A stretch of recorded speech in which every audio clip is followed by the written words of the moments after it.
بسم اللہ الرحمن الرحیم۔ السلام علیکم، ہمارے چینل میں خوش آمدید۔ میں آج بھی اس دن کو پچھتاتی ہوں جس دن میں نے اتنا بڑا فیصلہ کیا تھا۔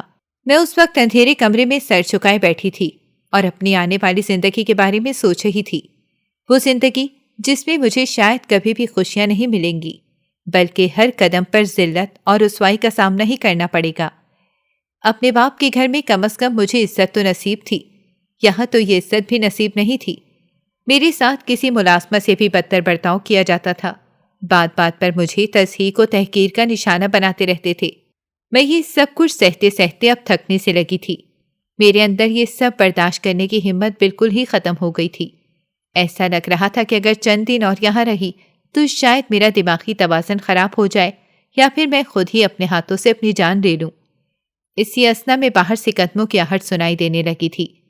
میرا دل اچھل کر حلق میں آ گیا تھا۔ جیسے جیسے قدموں کی آہٹ میری جانب بڑھ رہی تھی، میری سانسیں دھونکنے کی مانند چلنے لگی تھیں۔ میرا خود پر سے اختیار ختم ہوتا جا رہا تھا۔ پرانے زخم دوبارہ سے جاگنے لگے تھے، نئے زخموں میں ٹیسیں سی اٹھنے لگی تھیں۔ ایک بات پھر سے میری بربادی کا تماشا شروع ہونے والا تھا۔ میں نے گھبرا کر کمرے کی اکلوتی کھڑکی کی جانب دیکھا، مگر اس پر لگی لوہے کی مضبوط سلاخیں چیخ چیخ کر میری بے بسی کا مذاق اڑا رہی تھیں۔ ایسا لگ رہا تھا کہ جیسے یہ سلاخیں بھی مجھ پر ہوئے ظلم و ستم میں اپنا حصہ ادا کر رہی ہوں اور خاموش تماشائی بنی مجھے اذیت سے دوچار ہوتا دیکھ رہی تھیں۔ میں اکیلے میں ان سلاخوں کو توڑنے کی بے حد کوشش کرتی، مگر وہ سلاخیں بے حد مضبوط لوہے سے بنائی گئی تھیں۔ ان مضبوط سلاخوں کو توڑنا میرے بس سے بالکل ہی باہر تھا، اسی لیے جب کبھی میں انہیں توڑتے توڑتے تھک جاتی تو ان پر ہی سر رکھ کر بے تحاشا رونے لگتی تھی۔ مجھے شدت سے اپنے بابا کی یاد آتی تھی، جو شاید مجھے بالکل ہی بھول گئے تھے یا پھر سب مجھ سے نفرت ہی کرنے لگے تھے۔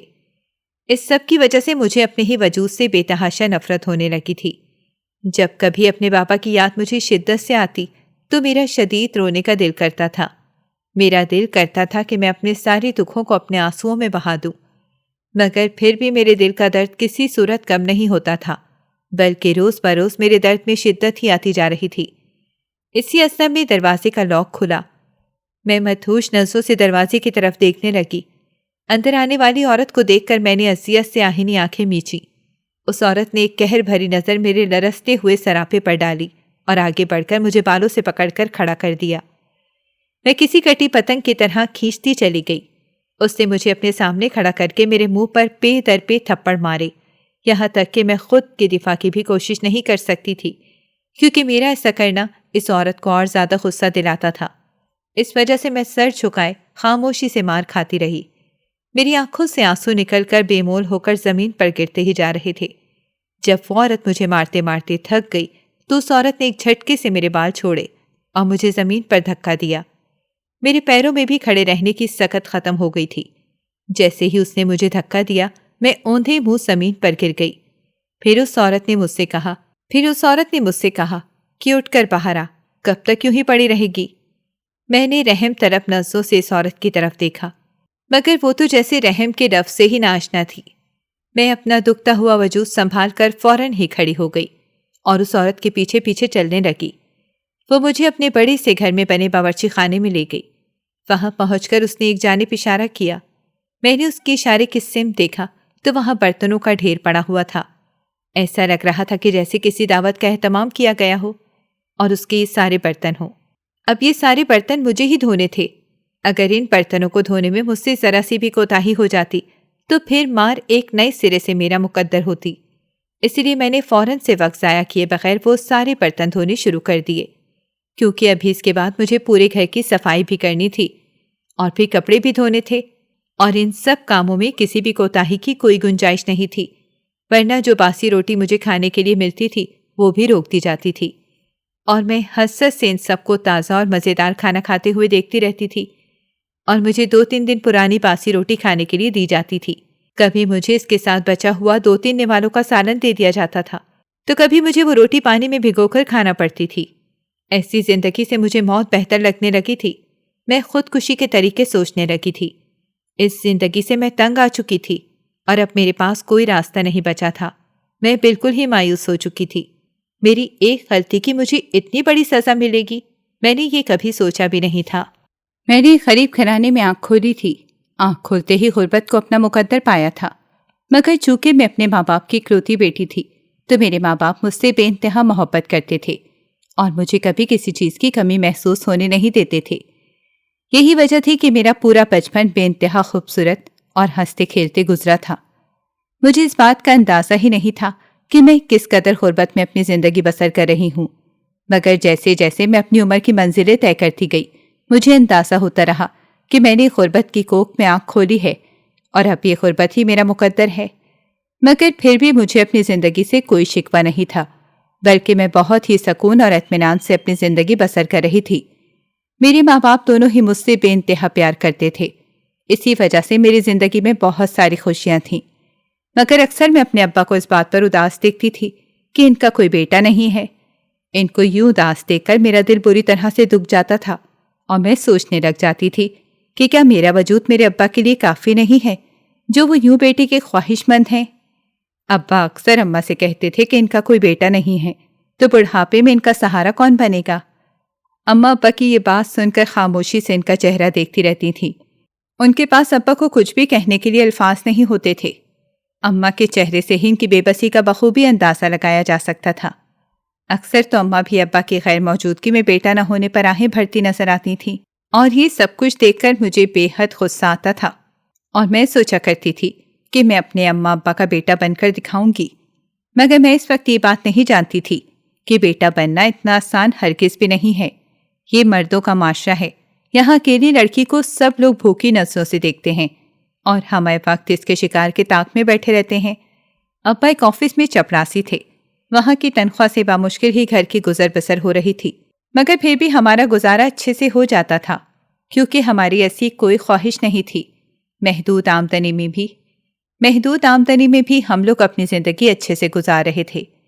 میری منگنی میرے چچا زاد سے طے ہو چکی تھی، مگر میں اس منگنی سے بالکل بھی خوش نہیں تھی کیونکہ میرا چچا زاد ایک معمولی لڑکا تھا جو چند ہزار کی تنخواہ پر نوکری کیا کرتا تھا۔ وہ پڑھا لکھا بھی نہیں تھا اور میں کسی پڑھے لکھے شخص سے شادی کرنا چاہتی تھی، مگر میرے ماں باپ نے زبردستی میرا رشتہ اس سے طے کر دیا تھا۔ میں نے اس رشتے سے انکار کرنے کی لاکھ کوشش کی مگر میری کسی نے بھی نہیں سنی اور زبردستی اس کا نام میرے نام کے ساتھ جوڑ دیا۔ وہ ایک نیک اور سیدھا سادہ لڑکا تھا، کسی بھی قسم کی برائی سے اس کا کوئی لینا دینا نہیں تھا، مگر پھر بھی وہ مجھے ایک آنکھ نہیں بھاتا تھا۔ وہ جب بھی ہمارے گھر آتا اور مجھ سے بات کرنے کی کوشش کرتا تو میں اس کی کسی بھی بات کا سیدھے منہ جواب نہیں دیتی تھی، بلکہ اسے بری طرح سے جھڑک دیا کرتی تھی۔ میری اس قدر بدتمیزی پر بھی وہ خاموش ہو جایا کرتا تھا اور مجھے پلٹ کر کچھ نہیں کہتا تھا اور نہ ہی میرے اماں ابا سے کوئی میری شکایت کرتا تھا۔ میری پوری کوشش تھی کہ میں کسی بھی طرح یہ رشتہ ختم کر دوں، مگر اس معاملے میں میرے ماں باپ میرا ساتھ بالکل بھی نہیں دے رہے تھے، بلکہ اگر میں اماں سے اس بارے میں کوئی بھی بات کرنے کی کوشش کرتی تو وہ مجھے بول کر خاموش کروا دیا کرتی تھی کہ تم ابھی تک چھوٹی ہو، تمہیں اپنی بھلائی کا بھی کوئی علم نہیں ہے، ہم لوگوں نے جو تمہارے لیے سوچا ہے وہی تمہارے لیے بہتر ہے۔ اماں مجھے یہ بات دو ٹوک لہجے میں کہتی تھیں، اس کے بعد میرا کچھ بھی کہنے کی کوئی گنجائش نہیں بچتی تھی۔ میں نے میٹرک پاس کیا تو میرے اماں ابا چاہتے تھے کہ اب میری شادی ہو جائے، مگر میں نے شادی کرنے سے صاف انکار کر دیا اور اماں سے واضح لفظوں میں کہہ دیا کہ میں ہرگز بھی اپنے چچا زاد سے شادی نہیں کروں گی۔ مگر اس بار بھی اماں نے میری بات پر کوئی بھی دھیان نہیں دیا اور میری شادی کی تاریخ طے کر دی۔ اس دن میں بے تحاشا روئی تھی کیونکہ اس شادی میں میری مرضی بالکل بھی شامل نہیں تھی۔ پہلے تو اماں نے مجھے پیار سے سمجھایا، پھر مجھ سے کہا کہ بھلے میں کچھ بھی کر لوں وہ میرے چچا زاد سے ہی شادی کریں گی۔ اس طرح سے گھر میں میری شادی کی تیاریاں ہونے لگی تھیں۔ شادی کی تاریخ 2 مہینے بعد کی رکھی گئی تھی۔ ہم غریب لوگ تھے، ہماری کوئی اتنی لمبی چوڑی شادی کی تیاری نہیں ہونی تھی۔ میں نے چند جوڑوں میں ہی اپنے ماں باپ کے گھر سے رخصت ہونا تھا، مگر پھر بھی ایک غریب انسان کے لیے وہ چند جوڑے خریدنا بھی بہت ہی مشکل کام ہے۔ اوپر سے شادی میں نانا کرتے ہزاروں کام نکل ہی آتے ہیں۔ اسی وجہ سے ابا بھی ان دنوں بے حد پریشان رہنے لگے تھے کیونکہ ان کے پاس اتنے پیسے نہیں تھے کہ وہ میری شادی سادگی سے بھی کر سکیں۔ کبھی ابا اور اماں روز رات کو سر جوڑ کر بیٹھ جاتے تھے اور شادی میں ہونے والے خرچے کا حساب لگانے لگتے تھے۔ جب سارا حساب لگا لیتے تو پھر انہیں احساس ہوتا کہ ان کے پاس تو اتنی رقم موجود ہی نہیں ہے جس سے وہ میری شادی کر سکیں۔ ابا نے اپنے آفس میں ادھار کی بات کی ہوئی تھی، مگر وہ لوگ ابا کو ادھار رقم دینے سے ٹال مٹول سے کام لے رہے تھے، اور یہاں میری شادی کے دن قریب آتے جا رہے تھے۔ میرے چہرے سے رونق بالکل ہی جدا ہو گئی۔ دوسری طرف اماں اور ابا بے حد پریشان تھے، کیونکہ کہیں سے بھی بندوبست نہیں ہو پا رہا تھا۔ بارات میں لوگوں کو کھانا کھلانے کے لیے اماں ابا کے پاس پیسے نہیں تھے۔ دونوں ہی ان دنوں بے حد پریشان تھے، اور ان دونوں کو پریشان دیکھ کر میں بھی بے حد پریشان ہو گئی تھی، مگر میں ان دونوں کے لیے کچھ کر نہیں سکتی تھی۔ وہ بھی ایک معمول کا دن تھا۔ ابا صبح سویرے کام پر جانے کے لیے گھر سے نکلے تھے۔ میری شادی میں چند ہی دن رہ گئے تھے، جس کی وجہ سے ابا کی پریشانی میں بھی اضافہ ہو گیا تھا۔ اس دن بھی ابا ناشتہ کر کے گھر سے نکل گئے۔ جاتے جاتے اماں سے کہا کہ امید ہے آج ادھار کی رقم مل جائے گی۔ ان کی یہ بات سن کر اماں بہت خوش ہوئیں اور خوشی خوشی ابا کو رخصت کر دیا۔ صبح سے دوپہر اور دوپہر سے شام ہو گئی۔ میں اور اماں ابا کا انتظار کرتے رہے، کیونکہ ابا عام طور پر شام کے وقت گھر میں آ جاتے تھے، مگر اب شام سے رات ہونے کو آئی تھی، سورج بھی غروب ہو چکا تھا۔ میں اور اماں ابا کا انتظار کر رہے تھے، مگر آج ابا کا کچھ پتہ نہیں تھا۔ اماں کو اب پریشانی ہونے لگی تھی۔ وہ مسلسل ابا کو فون کر رہی تھیں، مگر ابا کا فون بند جا رہا تھا۔ ایسا پہلے کبھی نہیں ہوا تھا کہ اماں ابا کو فون کریں اور ابا کا فون بند جائے، مگر آج پہلی بار ایسا ہو رہا تھا۔ اماں کو صحیح معنوں میں پریشانی ستانے لگی تھی، کیونکہ صبح ہی ابا کہہ کر گئے تھے کہ ہو سکتا ہے کہ آج انہیں ادھار کی رقم مل جائے۔ اسی وجہ سے بھی اماں اور زیادہ پریشان تھیں۔ رات آہستہ آہستہ گہری ہوتی جا رہی تھی۔ میں اور اماں گھر میں بالکل ہی تنہا تھے۔ روز ہی سر شام ابا گھر آ جایا کرتے تھے۔ اس وجہ سے مجھے اور اماں کو کبھی یہ بات محسوس ہی نہیں ہو سکی تھی کہ رات میں گھر میں اکیلے رہنا کیسا ہو سکتا ہے۔ آج پہلی بار ہمارا اس صورتحال سے سامنا ہو رہا تھا۔ رات کے 12 بج رہے تھے اور اب تک ابا کی کوئی خیر خبر نہیں تھی۔ ابا کا فون ابھی بھی بند ہی جا رہا تھا۔ آخر کار بے انتہا کوششوں کے بعد دوسری جانب سے فون اٹھا لیا گیا، مگر دوسری جانب دوسری طرف سے جو کہا گیا وہ سن کر اماں کے پیروں تلے سے زمین نکل گئی تھی۔ فون کے دوسری جانب کوئی آدمی تھا۔ اس نے ہی اماں کو یہ اطلاع دی تھی کہ ابا کا ایکسیڈنٹ ہو گیا تھا۔ یہ سن کر اماں کے ہاتھ سے فون گر گیا اور اماں بری طرح سے رونے لگیں۔ اماں کو اس طرح سے دیکھ کر میں پریشان ہو گئی تھی۔ مجھے بھی کچھ سمجھ نہیں آ رہا تھا کہ اس صورتحال سے کیسے نمٹا جائے۔ میں نے اسی وقت فوراً ہی چاچا کو فون کیا اور انہیں ساری بات بتا دی۔ چاچا فوراً ہی حادثے کی جگہ پر پہنچ گئے۔ ابا ابھی تک سڑک کے بیچوں بیچ خون میں لت پت پڑے تھے۔ ہر کوئی بس وہاں کھڑا تماشا دیکھ رہا تھا، مگر ابا کو لے کر کوئی بھی ہسپتال نہیں جا رہا تھا۔ چاچا فوراً ہی ابا کو لے کر ہسپتال گئے۔ ابا کی حالت بہت نازک تھی۔ ڈاکٹروں نے مکمل طور پر نا امیدی کا اظہار کر دیا تھا۔ میں اور اماں بھی ہسپتال پہنچ چکے تھے۔ میرا اور اماں کا رو رو کر برا حال تھا، کیونکہ ابا ہی ہمارا واحد سہارا اور آسرا تھے۔ اس بھری دنیا میں ہمارا ابا کے سوا کوئی بھی نہیں تھا۔ ابا کو ہوش نہیں آ رہا تھا، اور ہمارے لیے سب سے زیادہ دکھ کی بات یہ تھی کہ اس حادثے میں ابا اپنی ایک ٹانگ گنوا بیٹھے تھے۔ اگر انہیں بر وقت ہسپتال پہنچا دیا جاتا تو شاید ابا کی ٹانگ کٹنے سے بچ جاتی، مگر وہاں کھڑے لوگوں کو بس تماشا دیکھنے سے مقصد تھا۔ کسی دوسرے کی جان بچانا ان کا مقصد بالکل بھی نہیں تھا۔ ابا پورے مہینے ہسپتال میں رہے تھے۔ اس بیچ میری شادی کی تاریخ بھی گزر گئی تھی، مگر میں دلہن نہ بن سکی تھی۔ اس وقت مجھے اور اماں کو بس ابا کی پڑی تھی کہ ابا کسی بھی طرح سے بالکل ٹھیک ہو جائیں۔ آخر کار 1.5 مہینے بعد گھر آئے تھے۔ ادھار کی رقم بھی کسی نے ابا کی جیب سے نکال لی تھی۔ ابا جب گھر آئے تو بہت ہی دل گرفتہ اور ملول تھے۔ ایک تو ان کی ٹانگ کٹ چکی تھی، اور دوسرا وہ ادھار کی رقم سے بھی محروم ہو گئے تھے، اور پھر میری شادی بھی التوا میں پڑ گئی تھی۔ ابا کی ٹانگ کٹنے کی وجہ سے ابا اپنی نوکری سے ہاتھ دھو بیٹھے تھے، کیونکہ اب ابا چل پھر نہیں سکتے تھے۔ ان ساری واقعات نے ابا کے ذہن پر بہت برا اثر ڈالا۔ ابا بالکل ہی خاموش ہو گئے تھے۔ وہ اماں اور میری کسی بھی بات کا کوئی جواب نہیں دیتے تھے، بس ہر وقت بیٹھے خلا میں گھورتے رہتے تھے۔ میں ان دنوں ابا کا خیال رکھنے کی پوری کوشش کرتی تھی۔ میں دن رات ابا کے سرہانے بیٹھی رہتی تھی اور ان کی دلجوئی کرنے کی کوشش کرتی رہتی تھی۔ میں چاہتی تھی کہ کسی بھی طرح ابا زندگی کی طرف واپس لوٹ آئیں، مگر میں یہ بھی جانتی تھی کہ یہ بہت ہی مشکل کام ہے، کیونکہ ان کا بہت بڑا نقصان ہو چکا تھا۔ اب کسی بھی صورت ان کی ٹانگ واپس نہیں آ سکتی تھی۔ ابا کے حادثے کے بعد کچھ دنوں تک تو رشتہ داروں نے ہماری مدد کی تھی، مگر آہستہ آہستہ رشتہ دار بھی اپنا ہاتھ کھینچنے لگے تھے۔ پھر ایک وقت ایسا آیا جب ہمارے گھر میں کھانے کے لالے پڑنے لگے تھے۔ ہمارے گھر کا واحد کمانے والا ابا ہی تھے، اور اب ابا چارپائی پر پڑے تھے، تو ایسے میں کون ہمیں کھلا سکتا تھا؟ وہ دن ہماری زندگی کے بے حد مشکل دن تھے۔ ہمیں کوئی بھی راستہ سجھائی نہیں دیتا تھا۔ ایسے حالات میں اماں نے فیصلہ کیا کہ وہ خود ہی کچھ کریں گی، ورنہ ایسے ہی چلتا رہا تو ہم لوگ تو بھوکے ہی مر جائیں گے، کیونکہ ابا کی دوائیوں کا بھی خرچہ تھا۔ ایسے میں سب کچھ بہت ہی مشکل ہو گیا تھا۔ ابا وقت کے ساتھ ساتھ چڑچڑے ہوتے جا رہے تھے۔ وہ بات بات پر چیخنے چلانے لگتے تھے۔ ابا پہلے جس قدر نرم مزاج تھے، اب اس قدر ہی ان کا غصہ ہر وقت ان کی ناک پر بیٹھا رہتا تھا۔ بات بات پر اماں کو سخت برا بھلا کہتے تھے۔ اماں ان کی ساری باتیں خاموشی سے برداشت کرتی رہتی تھیں۔ اماں پر ان کی ذمہ داری آ گئی تھی۔ ایک جانب ابا کی دیکھ بھال بھی اماں کے سر پر تھی، تو دوسری جانب گھر کی ذمہ داری بھی اماں کو اٹھانی تھی۔ اس سارے معاملات میں اماں بالکل ہی پس کر رہ گئی تھیں۔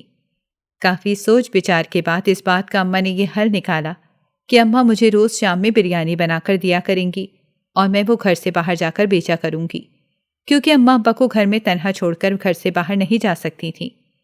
اس لیے اب مجبوری تھی کہ مجھے ہی گھر سے باہر جانا پڑتا، مگر اماں کے پاس اتنے پیسے نہیں تھے کہ وہ مجھے وافر مقدار میں بریانی بنا کر دے سکیں۔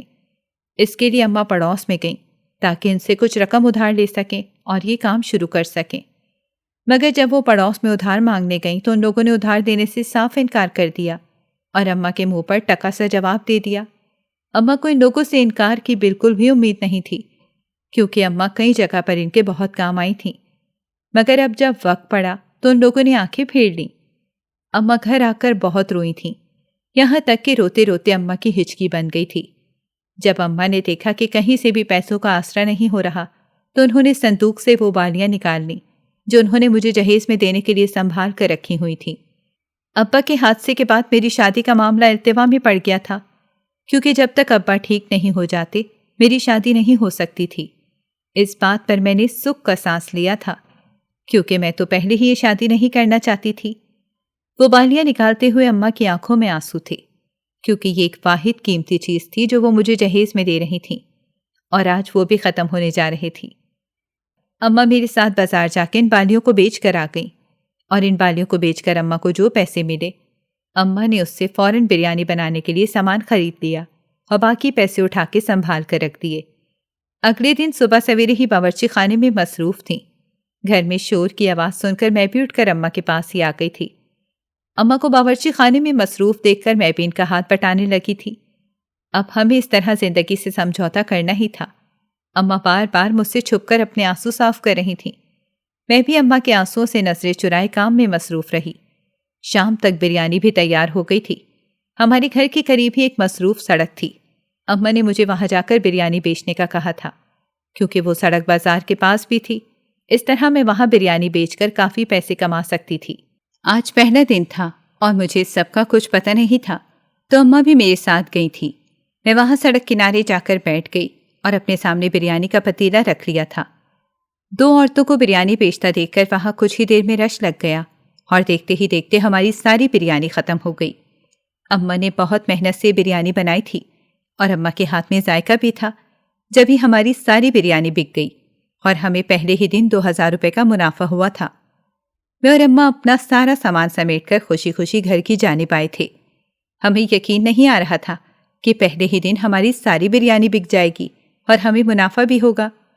اماں ان پیسوں کو جانے کتنی دیر تک اپنے سامنے رکھے بیٹھی تکتی رہی تھیں۔ ان پیسوں سے ہماری بہت سی مشکلیں حل ہو سکتی تھیں، ابا کی دوائیاں آ سکتی تھیں۔ میں بس اس بات سے خوش تھی کہ اب ابا کو درد سے تڑپنا نہیں پڑے گا، اور اماں بھی اس بات سے خوش تھیں کہ کمانے کا ایک آسرا بن گیا تھا۔ اماں اسی وقت کی دوسرے دن ہی تیاری کرنے لگی تھیں، اور میں اماں کو خوشی خوشی باورچی خانے میں کام کرتا دیکھ کر سوچ رہی تھی کہ کیا زندگی نے ہمیں اور بھی دکھ دینے ہیں۔ مگر میں اس وقت اس بات سے انجان تھی کہ ابھی تو ہمارا برا وقت شروع ہوا تھا۔ زندگی آگے جا کر کون سا موڑ لے گی مجھے کچھ خبر نہیں تھی۔ میں تو بس چاہتی تھی کہ میرے ابا ٹھیک ہو جائیں، اس کے سوا میری کوئی آرزو نہیں تھی۔ کچھ دن تک تو اماں میرے ساتھ بریانی بیچنے کے لیے جاتی رہیں، مگر ان کا روز روز گھر سے نکلنا ممکن نہیں تھا، کیونکہ پیچھے سے گھر میں ابا اکیلے ہوتے تھے اور ان کی دیکھ بھال کرنے والا کوئی بھی نہیں تھا۔ یہی وجہ تھی کہ اب میں سر شام اکیلے ہی سڑک کنارے بریانی بیچنے کے لیے جانے لگی تھی۔ پہلے تو مجھے ڈر لگتا تھا، مگر مجبوری اور غریبی انسان سے سب کچھ کروا دیتی ہے، اور یہی میرے ساتھ بھی ہو رہا تھا۔ مجبوری اور غریبی مجھے سڑک کنارے بریانی بکوا رہی تھی۔ جب وہاں سب لوگوں نے دیکھا کہ ایک جوان لڑکی بریانی بیچ رہی ہے تو میرے پاس جوانوں کا رش ہونے لگا تھا۔ ان میں سے اکثر لوگ اچھے ہوتے تو کچھ لوگ مجھے چھیڑتے اور مجھ پر فکرے کستے جاتے۔ سب دیکھ کر میں گھبرا جاتی، کیونکہ ایسی صورتحال کا اس سے پہلے کبھی سامنا نہیں ہوا تھا۔ میں اماں کو بھی کچھ نہیں بتا سکتی تھی، کیونکہ بریانی بیچنے سے ہی ہمارے گھر کا خرچہ چل رہا تھا۔ اس کے علاوہ ہمارا کوئی ذریعہ معاش نہیں تھا۔ ایک دن میں معمول کے مطابق بریانی بیچ رہی تھی۔ اسی اثنا میں ایک لڑکا بریانی لینے آیا۔ اس نے مجھے سر تا پیر بغور دیکھا۔ اس کی آنکھوں سے ہی ہوس ٹپک رہی تھی، مگر میں نے اسے نظر انداز کیا اور اس سے پوچھنے لگی کہ اسے کیا چاہیے۔ میری بات سن کر اس نے مجھ سے کہا کہ مجھے تمہارا ساتھ چاہیے۔ خباثت اس کے چہرے سے ہی ٹپک رہی تھی۔ میں نے مدہوش نظروں سے اس کی جانب دیکھا، مگر وہ مسکراتی نظروں سے میری جانب دیکھ رہا تھا۔ اس طرح کی باتیں اور نظریں تو میری زندگی کے روز کا معمول بن گئی تھیں، مگر پھر بھی جانے کیوں مجھے ان باتوں سے اب بھی خوف محسوس ہوتا تھا۔ اسی اثنا میں وہاں ایک اور آدمی آ گیا۔ جب آدمی نے دیکھا کہ وہ لڑکا مجھے تنگ کر رہا ہے تو اس آدمی نے اس لڑکے کو ڈانٹ کر بھگا دیا۔ میں نے ممنون نظروں سے اس آدمی کی طرف دیکھا اور اپنا سامان سمیٹ کر اٹھ کھڑی ہوئی، کیونکہ میری بریانی ختم ہو چکی تھی اور اب مجھے گھر جانا تھا۔ گھر پہنچ کر میں نے سارا سامان صحن کے کونے میں رکھا اور سیدھا اپنے کمرے کی جانب چلی گئی۔ اماں نے مجھے خاموشی سے اپنے کمرے میں جاتے ہوئے دیکھا تھا۔ کمرے میں آ کر میں خوب روئی، کیونکہ یہ میرا روز کا معمول تھا۔ بریانی بیچ کر گھر آ کر میں کمرے میں بند ہو جایا کرتی تھی اور خوب روتی تھی۔ جب تک میرے دل کی بھڑاس ختم نہیں ہو جاتی تھی میں روتی رہتی تھی۔ اماں بھی یہ بات بخوبی جانتی تھی کہ میں اپنے کمرے میں رو رہی ہوں، مگر وہ بھی اس معاملے میں مجبور تھیں، کچھ کر نہیں سکتی تھیں۔ جبھی وہ مجھے کھل کر رونے دیتی تھیں اور مجھے روکتی نہیں تھیں۔ ایک دن میں معمول کے مطابق بریانی بیچ رہی تھی۔ اسی اثنا میں میرے پاس ایک آدمی آیا۔ اس نے مجھے شادی میں کھانا بنانے کا آرڈر دے دیا اور مجھے اس کام کے کافی پیسے دے رہا تھا۔ میں فوراً ہی خوش ہو گئی تھی اور اس شادی میں کھانا بنانے کی حامی بھر لی تھی۔ 2 دن بعد مجھے اس شادی میں جا کر کھانا بنانا تھا۔ اماں بھی میرے ساتھ ہی گئی تھیں، کیونکہ آرڈر بہت بڑا تھا۔ میں اکیلے اتنا کام نہیں کر سکتی تھی۔ میں اور اماں اپنا ضروری سامان لے کر اس جگہ پہنچ گئے جہاں شادی تھی اور ہمیں کھانا بنانا تھا۔ وہاں جا کر ہم لوگ جلدی جلدی کھانا بنانے میں مصروف ہو گئے اور چند ہی گھنٹوں میں سارا کھانا بن گیا۔ اماں مہمانوں کی طرف چلی گئیں تاکہ دیکھ سکیں کہ کس چیز کی کمی تو نہیں ہے، اور میں وہیں بیٹھی رہی کیونکہ میں بہت زیادہ تھک چکی تھی۔ اس سے زیادہ کھڑے رہنے کی مجھ میں سخت بالکل بھی نہیں تھی۔ جب بھی میں وہاں بیٹھ گئی اور اپنی قسمت کو کوسنے لگی، وہاں میری عمر کی کئی لڑکیاں آئی ہوئی تھیں جو سر کو برق لباس پہنے تتنیوں کی مانند ادھر ادھر گھوم رہی تھیں، اور میں حسرت سے انہیں دیکھ رہی تھی۔ کبھی میں بھی انہی کی طرح ہوا کرتی تھی۔ میں زندگی کو بے فکری سے جیتی تھی، مگر آج کمانے اور گھر چلانے کی فکر نے میرے چہرے کا سارا رنگ و روپ چھین لیا تھا۔ میں نے ان لڑکیوں کو دیکھ کر ایک ٹھنڈی سانس بھری، کیونکہ اس سے زیادہ میں کچھ کر نہیں سکتی تھی۔ اسی اثنا میں مجھے اپنے پیچھے سے آہٹ سنائی دی۔ میں نے پلٹ کر دیکھا تو میرے پیچھے دلہن کھڑی تھی جس کی شادی ہونے والی تھی۔ میں جس جگہ بیٹھی تھی وہ جگہ برائڈل روم سے منسلک تھی۔ میں دلہن کو دیکھ کر حیران ہوئی اور سوچنے لگی کہ یہ یہاں کیا کر رہی ہے۔ وہ دلہن میرے پاس آئی اور اس نے مجھ سے جو کچھ کہا وہ سن کر میرے پیروں تلے زمین نکل گئی۔ وہ لڑکی بے حد خوبصورت تھی اور دلہن بن کر غضب ڈھا رہی تھی، مگر وہ جو کچھ بھی مجھ سے کہہ رہی تھی وہ بات ماننے کے قابل ہرگز بھی نہیں تھی۔ میں حیرت سے بس اسے دیکھے جا رہی تھی اور سوچ رہی تھی کہ کوئی بھری تھالی پر بھی یوں لات مارتا ہے۔ اس کی جیسی زندگی گزارنے کا خواب جانے کتنی لڑکیوں نے دیکھا ہوگا، مگر وہ یہ سب کچھ ٹھکرا کر جا رہی تھی اور اسے اس بات کا کوئی ملال بھی نہیں تھا۔ وہ ایک بڑے گھر کی بہو بننے جا رہی تھی اور وہ اس سے پہلے ہی یہاں سے فرار ہونا چاہتی تھی، مگر میری مدد کے بغیر وہ یہاں سے فرار بھی نہیں ہو سکتی تھی۔ جب بھی وہ میری طرف پر امید نظروں سے دیکھ رہی تھی، اس دلہن بنی ہوئی لڑکی نے مجھ سے کہا کہ تم میری جگہ دلہن بن کر بیٹھ جاؤ، تمہاری زندگی بدل جائے گی اور تم ایک بڑے گھر کی بہو بن جاؤ گی۔ میں کچھ دیر تک شش و پنج کی کیفیت میں مبتلا رہی تھی۔ کیونکہ اتنا بڑا فیصلہ کرنا میرے لیے آسان بالکل بھی نہیں تھا۔ وہ لڑکی جس لڑکے سے پیار کرتی تھی وہ لڑکا باہر اس کے انتظار میں کھڑا تھا۔ یوں میں بھی لالچ میں آ گئی اور سوچنے لگی کہ ایک امیر گھر کی بہو بن کر میری قسمت پلٹ جائے گی۔ اگر میری قسمت مجھے یہ موقع دے رہی تھی تو میں اس موقع کو ضائع نہیں کرنا چاہتی تھی، ورنہ میری شادی میرے چچا زاد سے کر دی جاتی اور میں اس میں کچھ نہیں کر سکتی تھی۔ میں نے اس دلہن کی جگہ بیٹھنے پر حامی بھر لی۔ اس دلہن نے اپنا لباس مجھے دے دیا اور خود میرے کپڑے پہن کر وہاں سے چلی گئی۔ میں اپنے چہرے پر گھونگھٹ ڈال کر بیٹھ گئی۔ اس وقت میں نے ذرا بھی اپنے ماں باپ کی عزت کا خیال نہیں کیا، بس مجھ پر لالچ سوار ہو گیا تھا۔ جب ہی میں نے ایک لمحے کے لیے بھی نہیں سوچا کہ اس سب کا مجھے کیا خمیازہ بھگتنا پڑے گا۔ تھوڑی دیر بعد نکاح ہو گیا۔ اماں مجھے پورے شادی ہال میں ڈھونڈ رہی تھیں، مگر میں تو دلہن بن کر اسٹیج پر بیٹھی تھی۔ یہ بات اماں کے وہم و گمان میں بھی نہیں تھی۔ کچھ دیر بعد جب میری نظر دلہا پر پڑی تو میرے پیروں تلے زمین نکل گئی، کیونکہ وہ کوئی جوان لڑکا نہیں بلکہ 50 سال کا آدمی تھا۔ میں اپنی جگہ شوق کی کیفیت میں بیٹھی رہ گئی۔ اسی اثنا میں ایک عورت نے آگے بڑھ کر میرے چہرے سے گھونگھٹ الٹ دیا۔ ابھی میں دلہا کو دیکھ کر اسی کیفیت میں تھی کہ اس اچانک افتاد پر میں بھی بوکھلا اٹھی تھی۔ وہاں سبھی لوگوں نے مجھے دیکھ کر اپنے دانتوں تلے انگلیاں دبا لیں، کیونکہ جو اصل دلہن تھی وہ وہاں موجود ہی نہیں تھی اور اس کی جگہ میں موجود تھی۔ دلہن کی اماں نے آگے بڑھ کر سختی سے میرا بازو دبوچا، مجھ سے پوچھا کہ میری بیٹی کہاں ہے، تو میں نے انہیں ساری بات بتا دی کہ کس طرح ان کی بیٹی میرے پاس آئی تھی اور مجھ سے دلہن بننے کا کہا تھا اور خود اپنی شادی سے کسی اور کے ساتھ فرار ہو گئی۔ یہ سب سن کر دلہن کی ماں اپنا دل تھام کر بیٹھ گئی۔ میری اماں بھی شور سن کر اسٹیج پر آ گئی تھیں۔ وہ مجھے ڈھونڈتے ہوئے اس طرف آئی تھیں اور مجھے یوں دلہن کے لباس میں دیکھ کر وہ سختی کی کیفیت میں بس میرا چہرہ ہی دیکھے جا رہی تھیں۔ جب اماں کو ساری بات سمجھ آئی کہ میں کس طرح سے دلہن کی جگہ دلہن بن کر بیٹھ گئی ہوں اور میں نے نکاح کر لیا ہے، تو وہ بھی اپنا دل تھام کر بیٹھ گئیں۔ ان کو یقین نہیں آ رہا تھا کہ میں اتنا بڑا قدم بھی اٹھا سکتی ہوں۔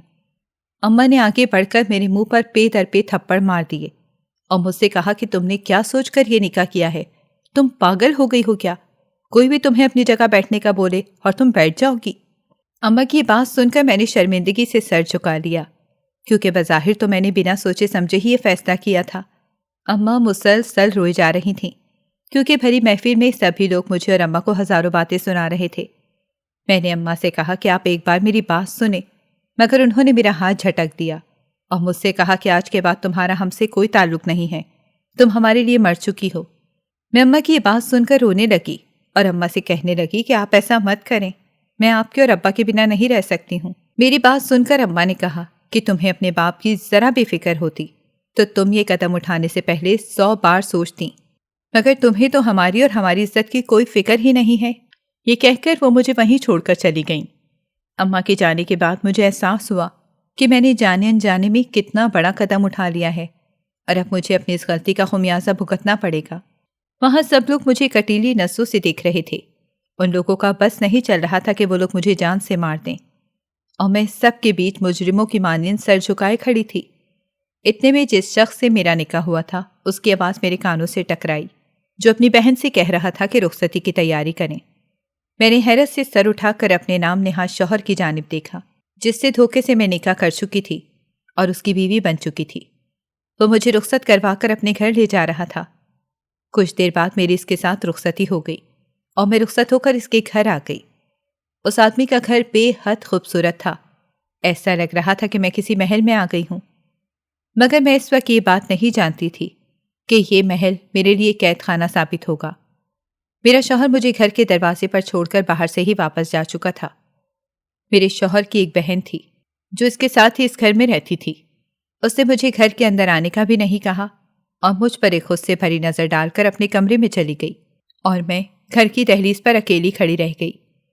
پھر میں خود ہی گھر کے اندر چلی گئی، مگر مجھے اندازہ نہیں تھا کہ مجھے کس کمرے میں جانا ہے، اسی لیے باہر رکھے صوفے پہ ہی بیٹھ گئی اور جلد ہی مجھے نیند نے اپنی آغوش میں لے لیا۔ صبح جب میری آنکھ کھلی تو مجھے محسوس ہوا کہ جیسے میں پانی میں ڈوب رہی ہوں، مگر جب میرے حواس بحال ہوئے تو مجھے اندازہ ہوا میرے منہ پر پانی پھینک کر مجھے جگایا گیا ہے۔ میں نے حیرت سے سر اٹھا کر دیکھا تو میری نند میرے سامنے کھڑی تھی اور مجھے کٹیلی نسوں سے گھور رہی تھی۔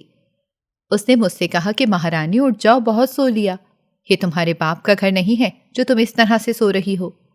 ان کی بات سن کر میں اپنی جگہ سے شرمندہ ہو کر اٹھ گئی۔ انہوں نے آواز دے کر گھر کی ایک ملازمہ کو بلایا اور اس سے کہا کہ اپنا ایک جوڑا لا کر اسے دے دو تاکہ یہ دلہن بننے کے خواب سے باہر نکلے۔ وہ ملازمہ جلدی سے جا کر اپنا ایک جوڑا لے آئی اور مجھے تھما دیا۔ میں اس کا میلا کچیلا جوڑا دیکھ رہی تھی۔ میری نند نے مجھ سے کہا کہ یہ سوٹ پہن کر جلدی آؤ اور سامنے بنے کمرے کی طرف اشارہ کیا کہ وہاں چلی جاؤ۔ میں خاموشی سے اپنے آنسو پیتی ہوئی اس کمرے کی جانب چلی گئی۔ وہ کوئی کمرہ نہیں تھا بلکہ ایک اسٹور روم تھا۔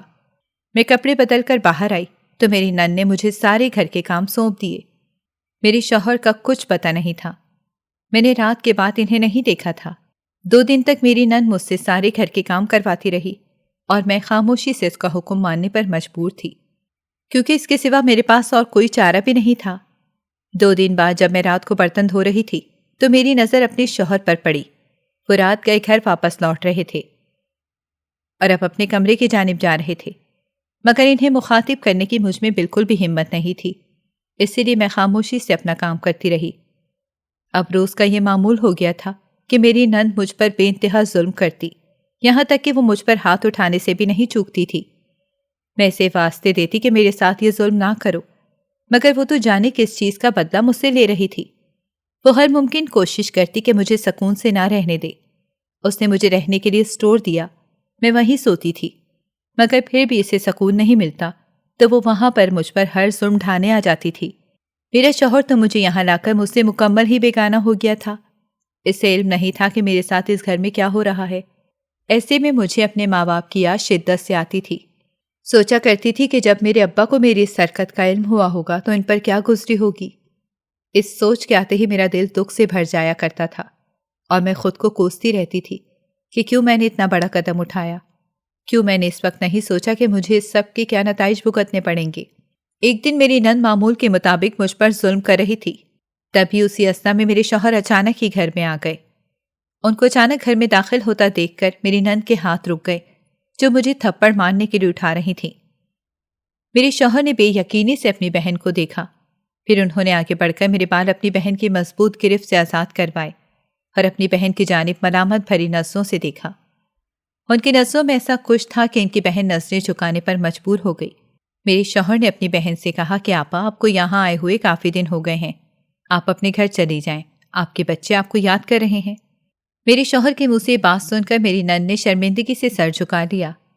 پھر میرے شوہر نے میری طرف پلٹ کر مجھ سے کہا کہ آپ میرے کمرے میں جائیں، میں تھوڑی دیر میں آتا ہوں۔ میں جھجکتے ہوئے ان کے کمرے کی جانب چلی گئی۔ کچھ دیر بعد میری نند کے رونے اور پھر گھر سے جانے کی آواز آئی۔ میں نے سکون کا سانس لیا کیونکہ 2 مہینے سے انہوں نے میرا سانس لینا بھی عذاب کر رکھا تھا۔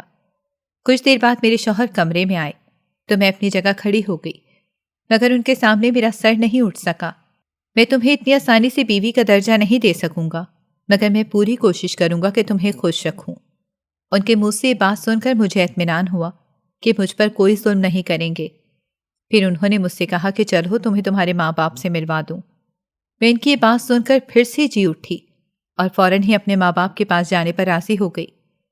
اماں ابا کے سامنے گئی تو ان دونوں نے مجھے گلے سے لگا لیا اور مجھے معاف کر دیا کیونکہ وہ میرے بغیر نہیں رہ سکتے تھے۔ آج میں اپنے گھر میں خوش ہوں۔ میرے شوہر نے بھی مجھے بیوی کے روپ میں قبول کر لیا ہے اور میرے ماں باپ کا بھی بہت خیال رکھتے ہیں، مگر میری نند آج بھی مجھ سے خار کھاتی ہیں اور مجھ پر طنز کرنے کا کوئی موقع ہاتھ سے جانے نہیں دیتی، اور میں ان کی ساری باتیں خاموشی سے برداشت کرتی ہوں کیونکہ اس سب میں غلطی تو میری بھی تھی۔ ناظرین، اگر آپ کو ہماری کہانی اچھی لگی ہے تو ویڈیو کو لائک کریں، شیئر کریں اور ہمارے چینل کو سبسکرائب کریں۔ اگلی ویڈیو تک اجازت دیں۔ اللہ حافظ۔